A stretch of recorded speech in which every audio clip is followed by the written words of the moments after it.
उर्दू शाळेतील बिगर उर्दू शिक्षकांच्या नेमणुकीस कुल जमाती तंजीम संघटनेच्या वतीने तीव्र विरोध दर्शवण्यात आला असून या प्रश्नी पाल्यांना शाळेतून काढून घेऊ असा इशारा देण्यात आला आहे। कन्नड आणि उर्दू माध्यमिक शाळात बिगर उर्दू कन्नड भाषिक शिक्षकांच्या नेमणुकीला पालकांनी मोठ्या प्रमाणात विरोध केला आहे। अन्य भाषेच्या शिक्षकांना शाळेत रुजू करून घेणार नाही, तसंच पाल्यांना शाळेतून काढून घेऊन शाळा बंद पाडू असा इशारा यानिमित्त कुल जमाती तंजीम या संघटनेनं दिला असून जिल्हा परिषदेच्या मुख्य कार्यकारी अधिकारी मनीषा आव्हाळे यांना या संदर्भात निवेदन देण्यात आलं। या प्रसंगी जिल्हा परिषदेचे माजी विरोधी पक्षनेते बळीराम साठे, संघटनेचे अध्यक्ष मौलाना ताहिर बेग, मुफ्ती हरीस, मुबीन सय्यद, शफीक काजी, युनुस डोनगावकर, डॉक्टर फारुक मुल्ला, जावेद बद्दी, मतीन बागवान, इक्बाल उस्ताद, आरिफ शेख, तौफिक शेख आदींची उपस्थिती होती। पवित्र पोर्टल मार्फत आलेल्या बिगर उर्दू भाषिक शिक्षकांची जिल्हा परिषदेच्या उर्दू शाळेत नेमणूक केल्याची तक्रार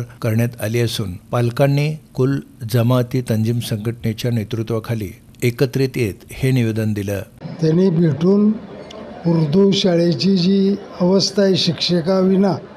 शाळा आहेत, त्या ठिकाणी मराठी माध्यमाचे शिक्षक दिलेले आहेत, त्यामुळं त्यांना त्या ठिकाणी शिकवता येणार नाही। तरी शासनानं आपण उर्दू शाळेमध्ये सर्व शिक्षक द्यावे या मागणीसाठी एक मोठं शिष्टमंडळ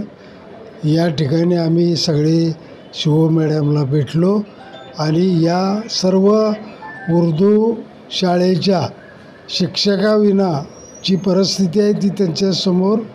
शासनाला त्यांनी कळवावी यासाठी आम्ही भेटलो आणि त्यांना सर्व कल्पना दिली। त्यांनी पण मी शासनाला कळवते असं आश्वासन देऊन आम्ही भेटून आहे आणि शिव मॅडमने आमची पूर्ण माहिती ऐकून घेतली आणि त्यांनी मला आम्हाला सर्व माहीत आहे, हे उर्दू मॅडमचं नाही, कन्नड मॅडमचं सुद्धा माध्यमचं सुद्धा हा अडचण आहे। तर मी शासनाला कळवतो